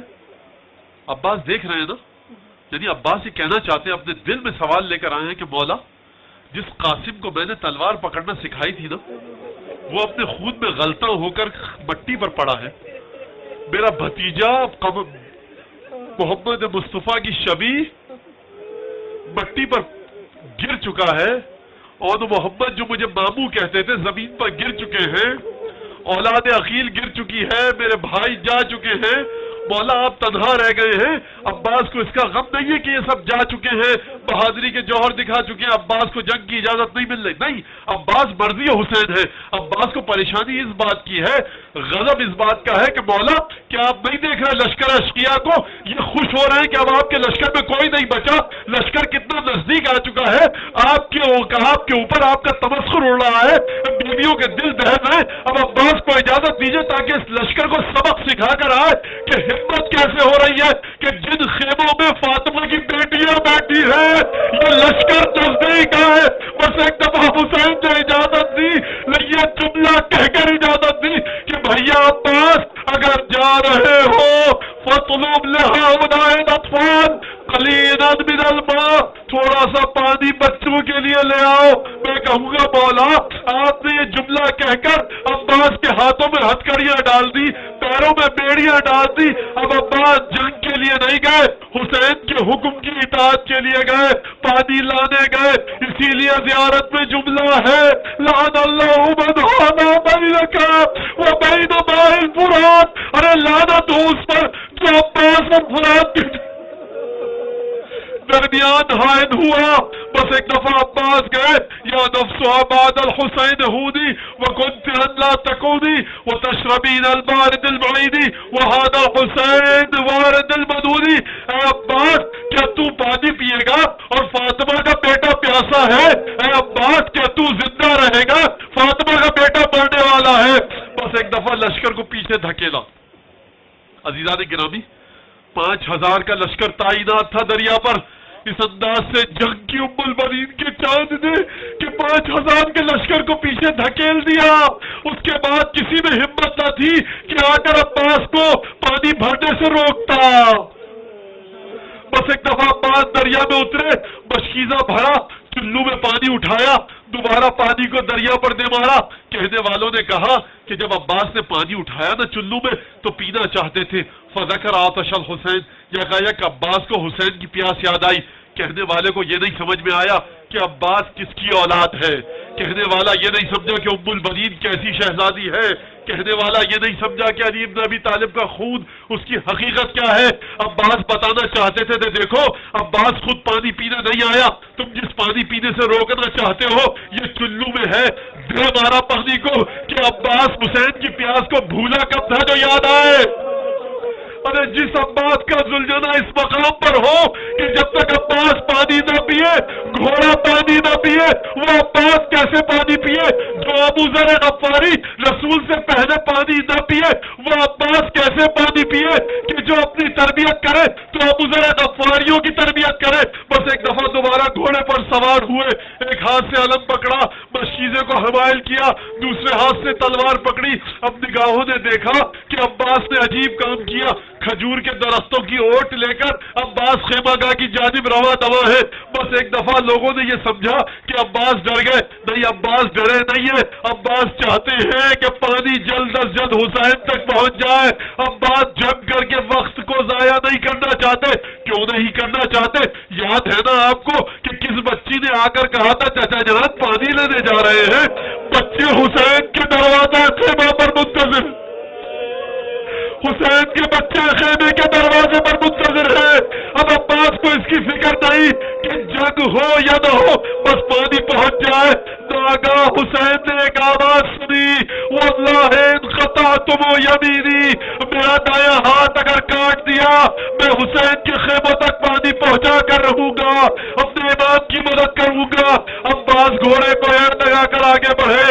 کہا گیا دیکھو حسین کے خیموں تک پانی پہنچنے مت دینا.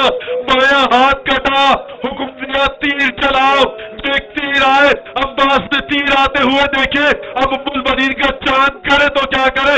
یہ میرا دل کہتا ہے کہ جب عباس نے تیروں کو آتے ہوئے دیکھا ہوگا اپنے آپ کو مشکیزے پر گرا دیا کہ مشک سکینہ بچ جائے، عباس کا جسم چھلنی ہو جائے. ایک تیر آ کر مشکیزے میں لگا، پانی بہا. عباس نے بہتے ہوئے پانی کو دیکھا. عباس کی امیدوں کا منظر ٹوٹ گیا. اب کرے تو کیا کرے. مقتل کے الفاظ ہیں، فبقی متحیر علی فرسہ. عباس اپنے گھوڑے پر پریشان ہے، کرے تو کیا کرے. یہ عباس کی پریشانی کا سبب کیا ہے؟ عباس کی حیرانی کا سبب کیا ہے؟ حیرانی کا سبب علماء نے بتایا کہ دیکھو عباس بہت جری تھے، عباس کے ہاتھ کٹ چکے ہیں. اگر ایڑ لگا کر گھوڑے کو لشکر کی طرف لے کر جائے، یزیدیوں سے مقابلہ کرے تو کیسے کرے. اگر ایڑ لگا کر گھوڑے کو خیام کی طرف لے کر جائے تو کیسے جائے. پانی بچا نہیں، سکینہ کو کیا جواب دے گا. ارے ہاتھ کٹ چکے ہیں، جنگ کیسے کرے گا. میرے مولا کے دونوں ہاتھ کٹ چکے تھے. لعنت ہو اس شخص کی کہ جس نے مولا کے سر پر گرز کا وار کیا. وسقط من فرسه. عباس گھوڑے سے زمین پر آ کر گرے.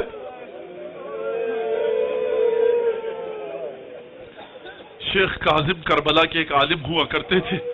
9 محرم کو عباس کے مصائب پڑھا کرتے تھے.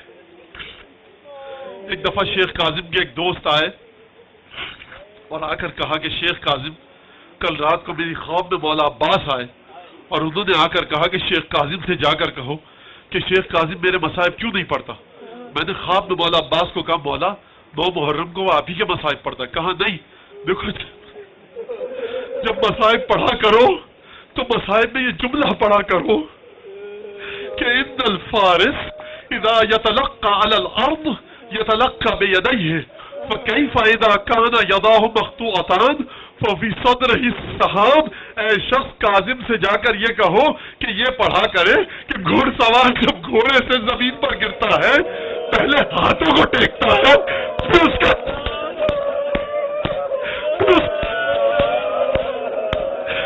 کا چہرہ زمین پر گرتا.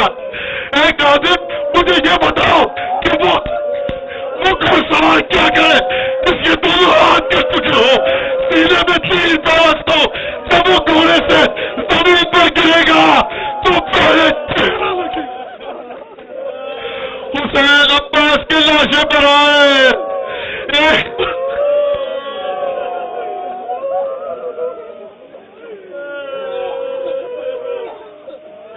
اللہ لعنت اللہ علی القوم الظالمین.